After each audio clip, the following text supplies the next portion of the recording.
Nella vita è normale avere paura di qualcosa, ad esempio del buio, degli spazi chiusi, degli aghi, dei ragni, eccetera. Alcune di queste paure poi possono diventare una fobia, cioè paura eccessiva che può provocarci dei sintomi come sudorazione, tachicardia, ansia e si può arrivare anche allo svenimento. Se si continua ad averla, la fobia può dare disagi nella propria vita. Non è facile ed è meglio parlarne con qualcuno, per esempio uno psicologo, che ha le competenze per aiutarti a superarla. Le fobie sono tantissime, ma ce ne sono alcune bizzarre che sembra non esistano e invece purtroppo esistono. Vediamo quali.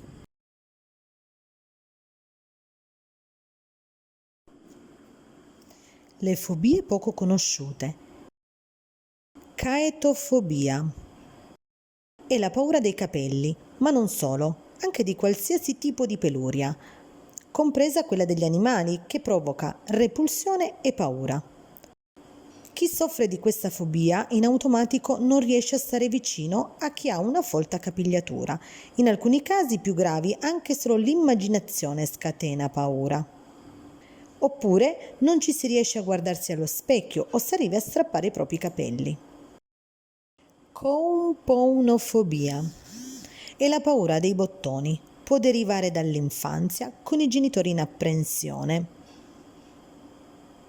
che dicono di fare attenzione ai bottoni per evitare di ingoiarli e soffocare. Questo poi diventa un trauma, come anche aver visto un bambino soffocare a causa di un bottone. Omfalofobia.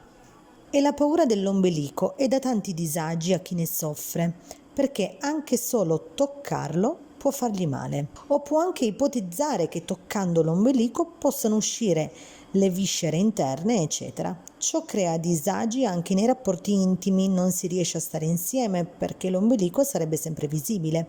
Anche al mare o in piscina con tante persone in costume non riesce a sopportarlo, ma non provo solo disgusto. Prova proprio panico con brividi e ansia fino a stare male. Quali sono le cause? Potrebbe derivare dal parto o dall'infanzia.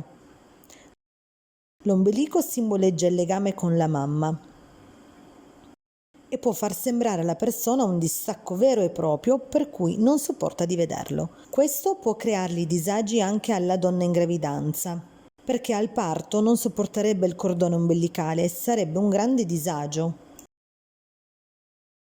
Parola impronunciabile. È la paura del numero 666, conosciuto come numero del diavolo. La fobia può derivare da un'educazione vedendolo scatena terrore e voglia di allontanarlo, può diventare una fissazione. Non c'è solo questa, c'è anche la numerofobia, cioè paura di altri numeri come 17 o il 13, che sarebbero numeri sfortunati. E non solo di questi, ma anche di altri numeri secondo la cultura di ogni paese. Ci sono persone che hanno paura di tutti i numeri e non è semplice, perché fuori i numeri sono ovunque, come sulla targa di un'auto o sui cartelloni pubblicitari, e vederli le terrorizzerebbe, per cui si rischia di stare a casa e di non uscire mai. Cromatofobia. I colori ci danno allegria, senza di essi saremmo tristi.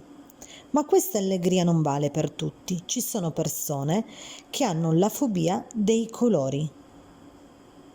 Non solo tutti i colori, ciascun colore può essere associato a una determinata fobia. Ad esempio, la cianofobia è la paura dell'azzurro. La xantofobia è la paura del giallo e la leucofobia è la paura del bianco e così via con altri colori. Qual è la causa? Nell'infanzia e non solo potrebbe essere successo qualcosa di traumatico e in quel momento, se era presente un colore, lo si associa quindi al trauma subito, che resterà impresso nella vita. Ci potrebbe essere una cura, ma la fobia sarà persistente. Amblutofobia è la paura di lavarsi. potrebbe essere dopo aver vissuto o assistito ad un incidente. In bagno, nella vasca o nella doccia o con l'acqua, tipo cadute o annegamenti. Ciò provocherebbe un trauma e non è facile dato che arreca forti disagi perché potrebbero non lavarsi per anni. La puzza per la scarsa igiene potrebbe influenzare la vita sociale. Selenofobia è la paura della luna, non tanto per la mezzaluna, ma di più per la luna piena. Il motivo? Si crede che la luna piena induca le persone a uccidere, a fare una rapina o irruzione nelle case altrui, quindi a commettere crimini. È collegata anche a una mitologia che sostiene che la luna piena faccia trasformare le persone in lupi mannari e si ha la fobia per queste ragioni. Pogonofobia è la paura della barba. Può essere legata alla mancanza di igiene, che provoca disgusto verso la barba oppure alla propria infanzia.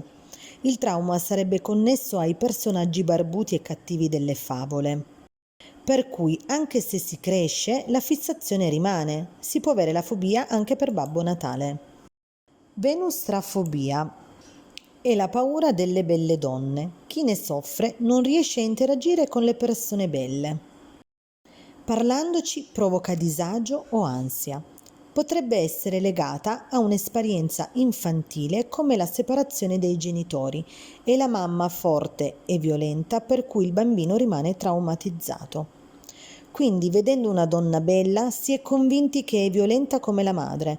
E non solo, la causa potrebbe essere una bassa autostima, che ci fa sentire inferiori nei confronti di quella persona. Dunque la fobia nasce dall'impossibilità di parlarci.